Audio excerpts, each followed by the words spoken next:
Una mujer de apariencia impecable, siempre vistiendo trajes elegantes, joyas discretas pero caras y una sonrisa que escondía secretos sombríos. La embajadora así era conocida en los submundos de narcotráfico, pero para el mundo oficial ella era simplemente una diplomática respetada, protegida por credenciales que la hacían intocable, o así pensaba ella. Un agente infiltrado del grupo de inteligencia de Harfuch había notado movimientos financieros atípicos a través de cuentas diplomáticas. Transferencias que no correspondían a ninguna actividad oficial, valores que surgían y desaparecían como fantasmas en los registros bancarios internacionales. Comandante Rodrigo Salazar, el brazo derecho de Harfuch, fue el primero en conectar los puntos durante una operación de vigilancia en una zona residencial exclusiva. Su equipo identificó vehículos con placas diplomáticas, llegando a direcciones conocidas por ser puntos de lavado de dinero del cártel Jalisco Nueva Generación, pero el verdadero poder del CJNG estaba en su capacidad de infiltración en las esferas legítimas de la sociedad, y la embajadora era la prueba viviente de eso.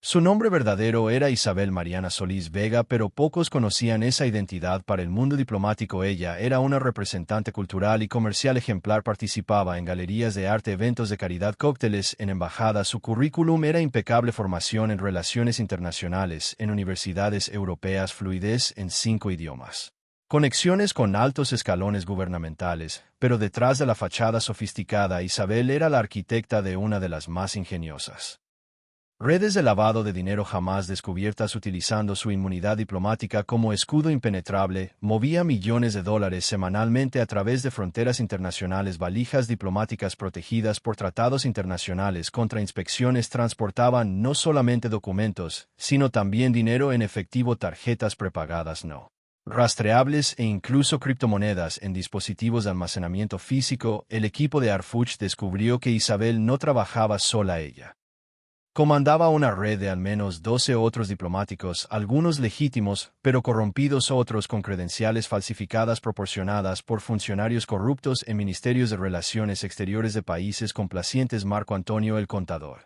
Hidalgo, el financista del CJNG, era el cerebro detrás de la operación. Él había reclutado a Isabel años atrás, reconociendo su potencial único. Con su posición diplomática ella podría ser lo que ningún sicario o traficante común conseguiría: atravesar fronteras sin cuestionamientos, realizar transacciones bancarias sin levantar sospechas y circular libremente entre los mundos legal e ilegal.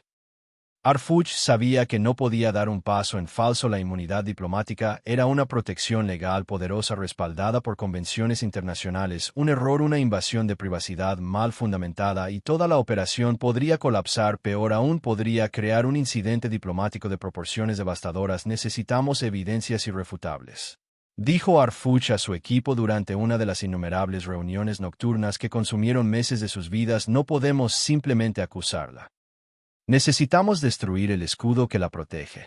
La estrategia fue brillante en su complejidad. Mientras Isabel creía estar protegida, el equipo de Harfuch montó una operación de vigilancia multinivel que involucraba un rastreo financiero. Agentes financieros especializados trabajando en conjunto con autoridades americanas de la DEA y europeas de la Europol mapearon cada transferencia, cada cuenta fantasma, cada empresa de fachada ligada a Isabel. Vigilancia electrónica, especialistas en ciberseguridad de la unidad de Harfuch interceptaron comunicaciones encriptadas. Descubrieron que Isabel usaba aplicaciones de mensajes con encriptación de extremo a extremo, pero cometió el error clásico: confió demasiado en intermediarios menos cuidadosos. Uno de esos intermediarios, Carlos Javier Mendoza, un funcionario de embajada de nivel medio, fue identificado y su comunicación comprometida. Agentes infiltrados. La jugada más arriesgada: la agente Diana, una especialista en operaciones encubiertas, y el agente Fénix, un exmilitar con historial en infiltraciones profundas, consiguieron acercarse al círculo de Isabel. Diana se presentó como una empresaria de lujo interesada en inversiones especiales, Fénix como un corredor de arte internacional.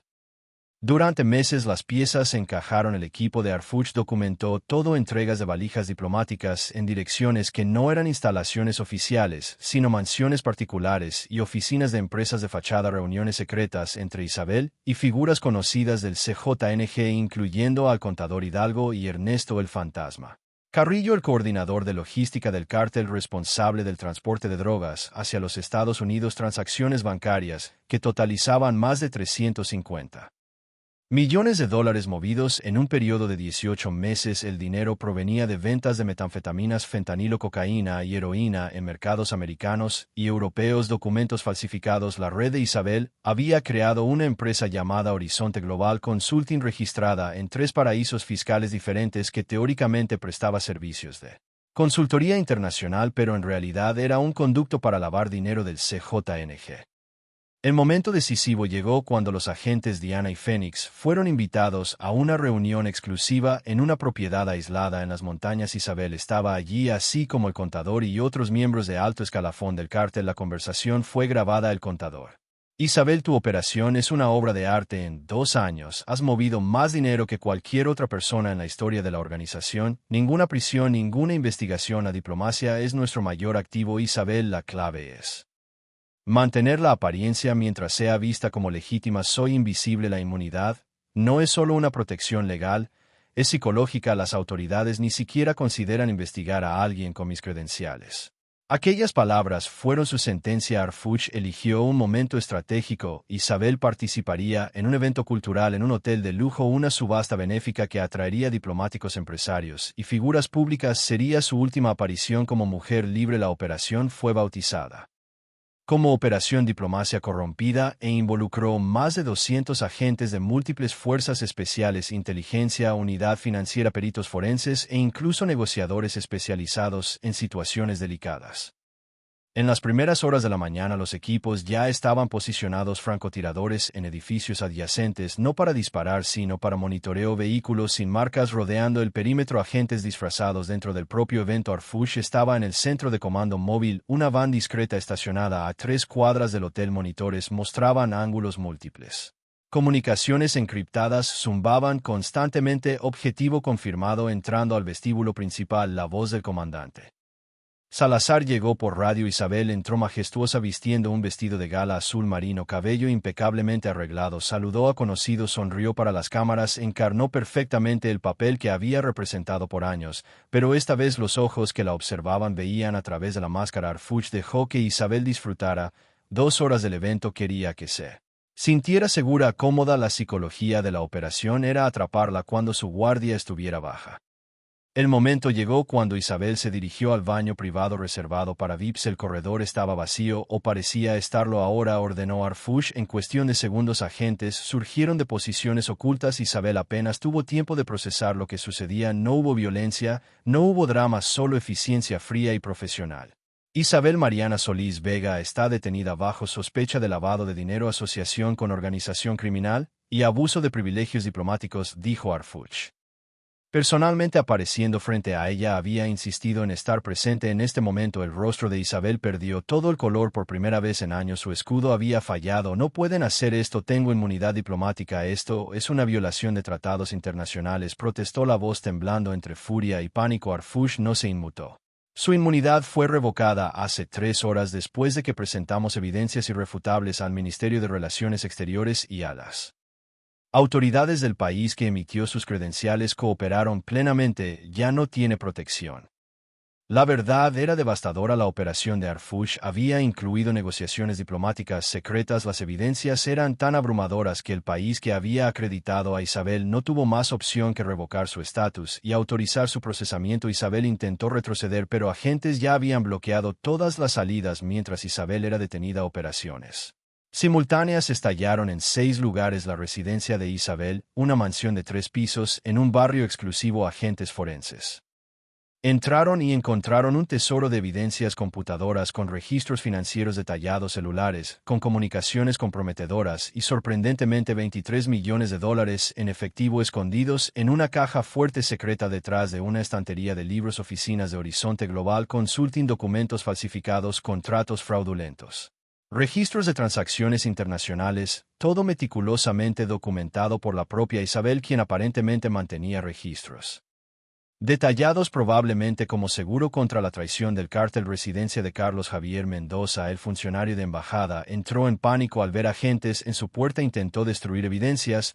pero fue detenido antes. Encontraron documentos de viaje falsificados y dispositivos de almacenamiento conteniendo copias de comunicaciones entre Isabel y miembros del CJNG, cuentas bancarias internacionales con cooperación internacional. Autoridades congelaron simultáneamente 17 cuentas en 5 países, bloqueando aproximadamente $87 millones en activos vinculados a la red de Isabel Aeropuerto Internacional. Otros 2 diplomáticos de la red de Isabel fueron interceptados intentando abordar vuelos internacionales. Ambos cargaban valijas diplomáticas cuando sus inmunidades fueron revocadas y las valijas abiertas encontraron $18 millones en una y dispositivos USB conteniendo criptomonedas valuadas en millones en la otra. Local secreto en las montañas. La propiedad donde Diana y Fénix habían participado de la reunión fue cercada. El contador Hidalgo estaba allí junto con otros 4 miembros del CJNG. Hubo resistencia, se dispararon tiros, pero las fuerzas especiales de Harfuch eran superiores en entrenamiento y equipo. Hidalgo fue capturado vivo, un premio invaluable considerando su conocimiento íntimo de las finanzas del cártel. De vuelta al centro de seguridad, Isabel fue llevada a una sala de interrogatorio. No era un espacio amenazador, solo una mesa, algunas sillas, iluminación neutra. Harfuch creía que la verdad emergía mejor en ambientes tranquilos que en escenarios intimidantes. Se sentó frente a ella por largos momentos, solo silencio. ¿Sabes cuántas vidas fueron destruidas por el dinero que moviste? Preguntó finalmente Harfuch, su voz baja pero cargada de peso. Isabel mantuvo la mirada fija en la mesa. Familias destruidas por adicción, comunidades devastadas por violencia, jóvenes muertos en guerras de pandillas financiadas por el dinero que pasó por tus manos, continuó él. Y tú viviste en mansiones, cenaste en restaurantes de lujo, viajaste por el mundo, todo construido sobre sufrimiento. Yo no maté a nadie, respondió finalmente Isabel, la voz defensiva. No concordó Harfuch, simplemente hizo posible que otros mataran. Fuiste el puente entre el crimen y la legitimidad. Sin personas como tu, organizaciones como el CJNG no podrían operar a tal escala. Abrió una carpeta esparciendo fotografías en la mesa. Cada una mostraba una víctima: jóvenes muertos por sobredosis, familias devastadas por violencia del cártel, comunidades destruidas. Estas son solo algunas de las consecuencias de la organización que serviste, dijo Harfuch. Isabel desvió la mirada, pero Harfuch notó algo: lágrimas comenzando a formarse. Quizás aún hubiera una chispa de humanidad bajo la fachada. En los días siguientes, la operación de Harfuch se expandió exponencialmente con la información extraída de Isabel Hidalgo y otros detenidos, algunos cooperando a cambio de acuerdos, otros revelando información involuntariamente a través de evidencias incautadas. La magnitud de la red quedó clara: 19 diplomáticos corruptos o falsos en 11 países diferentes, 34 empresas de fachada usadas para lavado de dinero, más de $600 millones movidos en 3 años, conexiones con 5 cárteles diferentes. Aunque el CJNG era el cliente principal, operaciones de lavado de dinero conectadas también a grupos terroristas internacionales que compraban armamento con fondos procesados por la red. La revelación más impactante fue que Isabel había establecido contactos con funcionarios corruptos dentro de 3 agencias gubernamentales diferentes, incluyendo aduanas inmigración, que facilitaban el movimiento de dinero e incluso de drogas a través de canales diplomáticos. El arresto de la embajadora envió ondas de choque a través del mundo del crimen organizado y de las esferas diplomáticas. Por primera vez quedó probado que la inmunidad diplomática podía ser penetrada cuando las evidencias eran suficientemente sólidas y la cooperación internacional adecuada. Harfuch se convirtió en una figura aún más respetada y temida por los criminales. Su equipo había ejecutado una de las operaciones más complejas de la historia reciente, combinando inteligencia financiera, investigación tradicional, tecnología de punta y diplomacia internacional. Para el CJNG la pérdida fue devastadora. El Mencho, según fuentes de inteligencia, habría entrado en furia al descubrir el desmantelamiento de la red. Hidalgo, el arquitecto financiero del cártel, estaba ahora bajo custodia y cooperando. Cada información que proporcionaba llevaba a nuevas operaciones, nuevos arrestos, nuevos bloqueos de activos. Isabel permanece en una instalación de seguridad máxima. Según relatos, ha solicitado hablar directamente con Harfuch varias veces desde el arresto. Aparentemente la mujer que una vez usó su posición diplomática como escudo impenetrable ahora busca alguna forma de redención o al menos comprensión junto al hombre que destruyó su imperio de sombras. Pero Harfuch sabe que esta victoria, por más significativa que sea, es solo una batalla en una guerra mucho mayor. El CJNG continúa operando. Nuevos embajadores probablemente ya están siendo reclutados. El crimen organizado es una hidra, corta una cabeza y 2 crecen en su lugar. Sin embargo, algo cambió. El mensaje fue: nadie está por encima de la ley, ninguna posición, ningún título, ninguna protección. Diplomática es inmune cuando la justicia está determinada. En su oficina tarde en la noche Arfush observa el cuadro de investigaciones. Decenas de fotografías, líneas conectando personas y organizaciones. Algunos rostros ahora tienen una X roja capturados, pero muchos otros aún miran de vuelta hacia el Libres operando destruyendo vidas. Sabe que mañana la cacería recomienza y él estará listo. La historia de la embajadora no terminó, aún faltan capítulos por escribirse en los tribunales donde la verdadera extensión de sus crímenes será juzgada, pero la operación que la derribó ya entró en los anales como un hito el día en que Omar Arfuch y su equipo probaron que incluso las protecciones más sagradas pueden ser penetradas cuando el crimen se esconde detrás de ellas. La justicia, después de todo, no reconoce fronteras ni inmunidades.